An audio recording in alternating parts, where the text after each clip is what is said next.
And Bonds hits one high. It's a dig. It is out of here. This is caught. Diggs.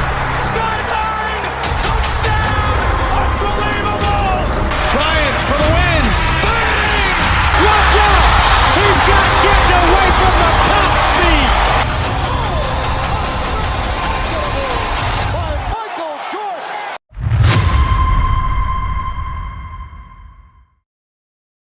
In today's video, I'm bringing you the secret slider set for franchise mode in Madden 26.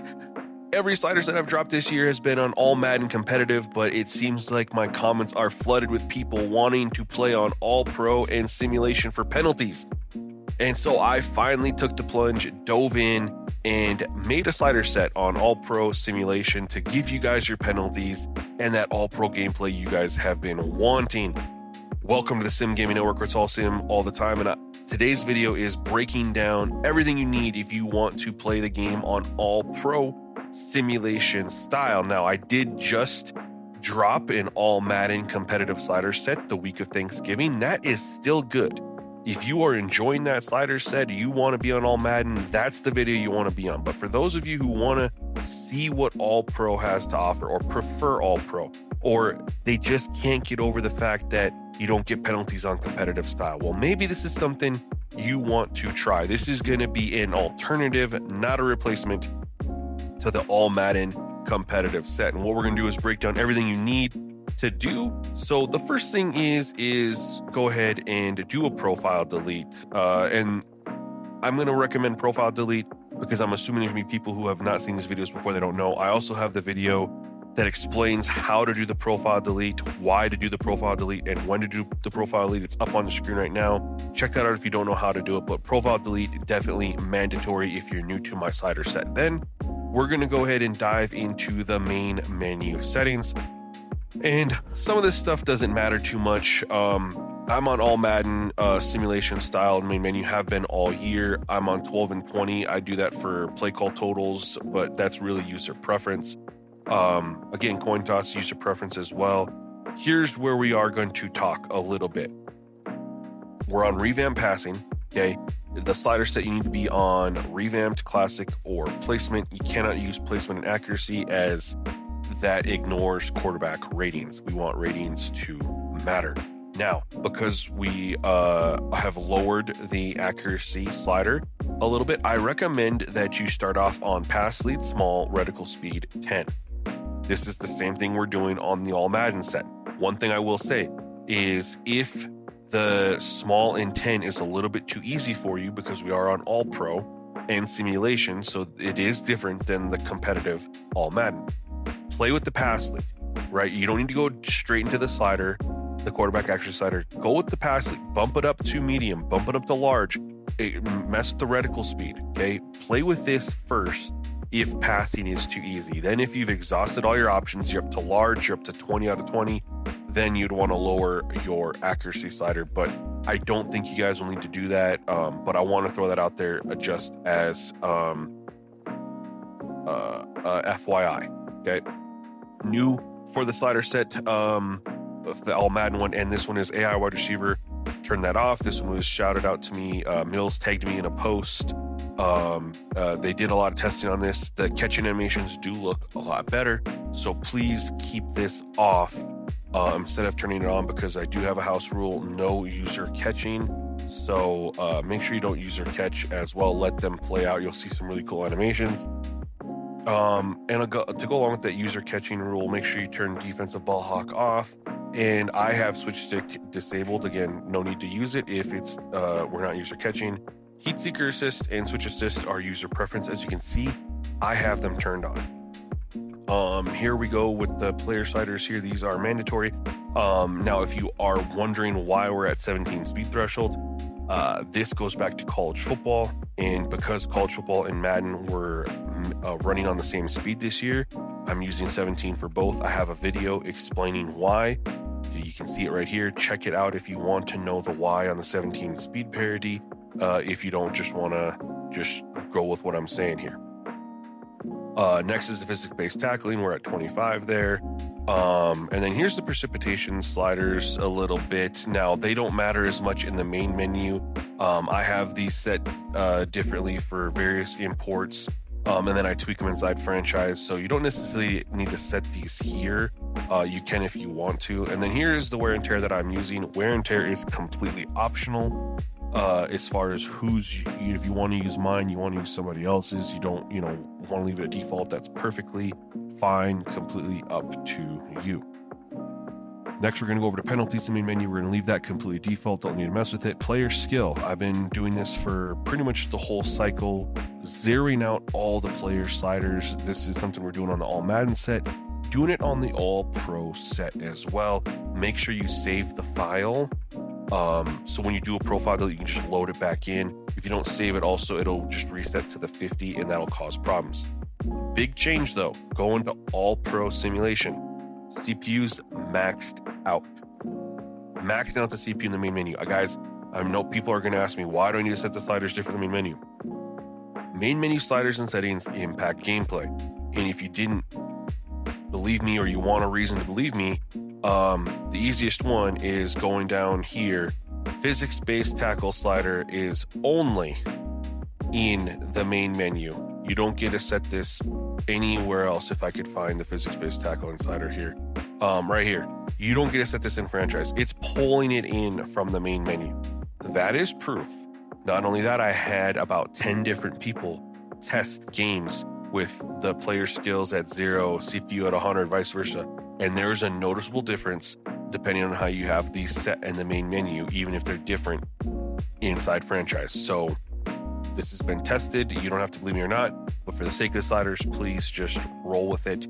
Visual feedback, we're turning everything off. We want to clean the screen. And then audio settings, again, user preference.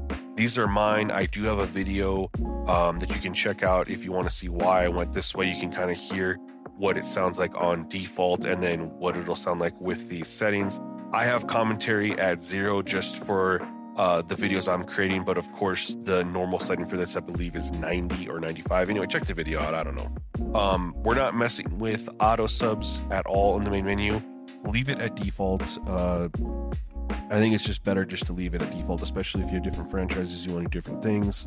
And we'll dive into that more in a minute. Once you have that all set, we're going to head on into our franchise mode where we're going to continue our setup. Quick shout out though, I want to say YouTube members, man, that support me, thank you so much. If you are new to the channel, you didn't know, I do have a YouTube membership program. Everyone who's a member gets access to beta sliders, 3 days early access to all videos. So if you didn't have a membership for me already, you could have had these sliders 3 days early. You could have also beta tested and provided feedback and helped build the sliders. I do my best to really build the value for you so you get your money's worth on that membership. So if you want to consider supporting the channel, consider becoming a member. Once we're in our franchise, we're going to do a couple things. We're of course going to be on All Pro and we're going to be on Simulation. Those are the main two things you need to have here. One thing that I strongly recommend, outside of the wear and tear, of course, that you're going to run is turning off superstar abilities. I just don't like them. Okay, you can do whatever you want to as far as everything else in here. I do have a video talking about the best franchise settings that I feel like make the game play as realistic as possible. But the number one thing here would be superstar abilities turned off. Next, what we're going to do is we're going to go through and do XP sliders. Now, these are the exact same XP sliders I've had all year, with the exception of a quick change to quarterback because EA changed it. You don't have to use my XP sliders if you do not want to. What I will say, though, is last year in both Culture Bowl 25 and Madden 25, XP sliders did have an impact on gameplay. Does not really feel like it this year. However, for the sake of just being thorough, I would appreciate that when you test my slider set, you would at least throw in my XP sliders, which I do have a video on that goes in detail on why these settings are where they are. And that video is linked in the video here. But at least just start off with these, play a handful of games, and then if you have a different XP slider set that you want to incorporate, go for it. But if the gameplay changes, then you'll have like an understanding of why. You could point to it. You'd be like, oh, well, the gameplay changed because I changed XP sliders. I don't think that's what would happen is if you change them this year in all my testing, but I just would appreciate it if that's the route we go, just to make sure we don't have to backtrack later on. It just makes things easy. And I did spend like 30 hours testing these, doing 10-year sims. So unless EA changed a ton of the positional XP outside of quarterback without announcing it, these should give you guys really good 10-year player or positional progression in your franchise mode. So gonna continue finishing up showing what these are. Again, I have the XP slider video if you need to check that out and get more in-depth breakdowns. But those are the XP sliders. Once you have those set, we're gonna go talk about Autosubs. If you are new to my channel, I use Autosubs to manipulate gameplay. I'm one of the few creators, I think I'm the only creator who does that. So the Autosubs are set here not for player rotation, but for their impact on gameplay. You're going to want to use wear and tear for your player rotation, which works better anyway. So make sure you have your quarterback in, out, running back in, out, how I have set here. For your wear and tear sub strategy, you can do what you want here. This is what I currently have it set on. I haven't gotten to the customization of, setting how I want to, or deviating from the built-in grinded out, keep fresh, normal. You can do that if you want to. The main thing you need here is the actual auto sub in out, not the wear and tear in out. You can copy and use my settings, or you can do whatever you want to for the wear and tear in and out. But auto subs, these are mandatory. If you deviate from them, your gameplay experience will change. If you're still worried about player rotations, well, you have depth chart you can use, you have formation subs that you can use, and you have the on-the-fly wear and tear sub option. So there's really no excuse for you to have an issue rotating players in and out, as EA has given us the tools to do that this year, and it works very, very, very well. So again, auto subs shouldn't even be something that's considered or used for player rotations, and it's never worked that well anyway. So these are the full auto subs that you need to incorporate once you have that set. To make sure you hit accept and continue on the bottom left side of the screen, or it will not save. Once you have set that in there, I'm going to let you guys know, all pro simulation slider set, I use penalties to manipulate gameplay. Okay, I did it all last year. I said I don't care about call rates, I'm going for how they impact gameplay. And on all Madden competitive, I have the penalty slider set for how they impact on gameplay. For this, I decided all pro simulation, if I'm going to dive in, I'm going to dive in and build the slider set around penalties and realistic call rates. And we're going to go through that now. So I did do that. So I tweaked the auto subs to go based off of the penalties impact on gameplay. So the first thing we're going to do here is like I said before, I use penalties, auto subs to manipulate gameplay. I don't use a lot with the player sliders or the CPU sliders. So you're really only changing one slider here, quarterback accuracy. What you're going to want to do is hit reset. If this is an existing franchise, if it's brand new, you just need to hit import custom sliders, but hit reset, then hit import. It'll come in as the player skill will all be 0. Set them all to 50 with quarterback accuracy at 30. CPU skill will all come in at 100. Bring them all down to 50 with the exception of quarterback accuracy at 30. That's simple, okay? We're not messing with those. Special teams, this is 100% user preference. This is what I'm on. Earlier in the year, we had the issue with field goal accuracy at 25, where suddenly there was just no power on your field goal kicks. That does not seem to be the issue anymore, or at least on all pro simulation. It was an issue on competitive. I tested this. I was able to hit 57, 60-yard field goals with the accuracy on 25. It was not messing with the power anymore. If you do run into some sort of issue, though, just bump it up to 30. That was the fix earlier in the year. Again, you don't have to use these special team sliders. You can use whatever you want to for the special team sliders. Game options will pull in. Now, these are the precipitation sliders I am using for this particular set. You can see the precipitation pass accuracy. I match it so it's at 30, because why do you need to have a higher impact on your pass accuracy when you're already nerfing the accuracy itself? And then this is what I'm running. You don't have to run these precipitation sliders if you don't want to. You can run whatever you would like, but I will say your movement penalty needs to be 17, because that's what the speed threshold is. They need to be the same, in my opinion, on my testing. Now, here we go. Penalties. These were tested, and set to get realistic call rates. So offsides is at 55, false starts at 65. False start is called significantly more frequently than offsides. However, we don't want to be in a situation where when you fake snap, it's an offsides every single time or a false start every single time, or they move every single time. We want to have it where if you press R1 to fake snap, nobody could jump, or the offsides might happen, or the false start might happen. This is given a really good variety in that. Sometimes you have to fake snap 2 or 3 times to get someone either offensively or defensively to jump. You will have more people jump off or go false start than you will offsides. That's based on NFL data. Holding. This one's going to be kind of up to you. I started off at 60. It was too many. I will be honest, it was too many. EA did tune holding. It's called at a much better rate. But there's, on average, I looked it up, on average 4 to 6 holding calls per game. That's both teams combined. 4 to 6. I think that at 55 you get that number a lot more frequently than you do at 50. I think 50 you're more like around the 2 to 4 range.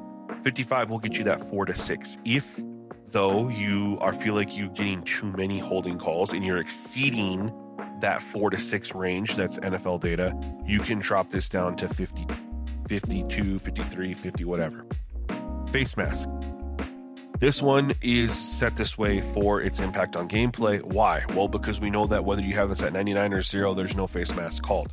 So this one I am still using for how it impacts gameplay. So that's why we're on 25. DPI, a little both here, but we're bumped up to 75 for call rate. Honestly, you guys, I've had DPI set at 75, 99, 50, 25, 100. It gets called the same pretty much at any of those settings, but it definitely impacts gameplay. So in this scenario, we're at 75 for its impact on gameplay, but it also will not hurt the call rate either. So that's nice. Illegal block in the back, we're at 70 on this. I see like 1 a game, and the thing is, people need to remember the majority of holds and block in the backs are called on kickoffs. EA, for whatever reason, there's like no holding, no block in the backs on punt returns or kick returns. That's the majority of those calls. So we have to balance that out. Okay, you are going to get your holding calls and your block in the backs when you're running offensive plays. You're not on getting them on kick returns like you should. Also remember, we've seen it a lot this year. The offense was in illegal formation, guy wasn't set, things like that. There's a lot of penalties that are not called in Madden that are called every single week. So if holding and illegal block in the back are called a little bit more frequently, you're still offsetting the fact that defensive holding doesn't exist in the game. Face masks are called very rarely in the NFL anymore, but they still don't get called in the game. DPI doesn't get called at the same rate that it does in real life. So all in all, I think you have a little bit more here. It'll offset the rest of those things not being called. Roughing the passer. This is the one, you guys, that I really wanted to have set at 50, over 50 actually, right? Because we know at 50 it doesn't get called, but as soon as you go over 50, it gets called. It's a really sensitive slider.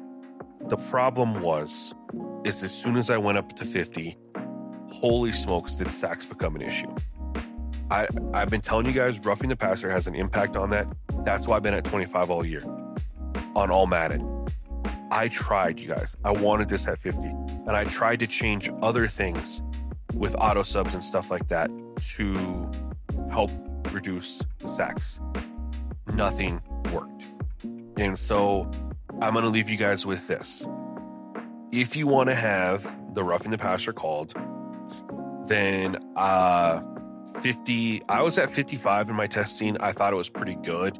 But more likely than not, I would have settled in around 52, 53. If you want to go that route, okay, you guys know I don't like to mess with a lot of gameplay sliders, but this is all pro, step down from all Madden, right? There's some things that have to be changed. Use this as a tool, okay? If you guys need to increase the CPU pass blocking because you're getting too many sacks, you're going to have to do it. Okay, I personally didn't have an issue, but I play a certain way to make sure that doesn't happen for the most part. But if you want to either bump up roughing the passer, or you're still getting too many sacks, even with the roughing passer at 25, bump the pass blocking up. Give it 3 or 4 games to see. Same with the run blocking. I think you'll be surprised at how well the CPU runs on you. But use these to a tool. I would say go in increments of 25. So just jack pass blocking up to 75. And if it's not enough, then go up to 100 and then work your way back. And then do yourself a favor and don't go like, oh, increments of 5 or whatever. You'll never notice it. You need to make big jumps, and then if it's overkill, reduce it. So what I always say is jump this up to 75. Okay, if you're getting too many sacks, jump this up to 75. Now, if you're not getting any pressure at all, well, the halfway point between 50 and 75 is like 12 and a half, so 13. So you could just do 63, right? So that'd be the halfway point between the two. Okay, and now okay, pressure, you're getting too much pressure now, right? You're like, all right, you weren't getting enough pressure at 75, but you're getting too much at 63. Well, what's the halfway point between 63 and 75? That's 6. So you need to bump this up from 63 to 69. Okay, and you just play with it like that. You just do it in halves. That's the easiest way to find your balance, you guys. It's not rocket science, but I swear some people make it out to be. But anyway, guys, that is the slider set, the all-pro simulation slider set for those of you who wanted to give it a try. And I will say, if you're still here watching this video and you've been on my all Madden competitive slider set all year, if you're happy with that set, I totally understand, because I think it's a great set too. I would be curious if you just tried these out to give me your compare and contrast, right? I think there's some things on all pro simulation that would surprise you, because I've been surprised too. That doesn't mean I'm going to tell you to stay here and not go back to All Madden Competitive, or that I'm not going to be on All Madden Competitive myself. I just think that there is something here, and I think a lot of you guys are really going to enjoy this slider set. So let me know what you think of the gameplay in the comment section below. Until next time, y'all. Peace.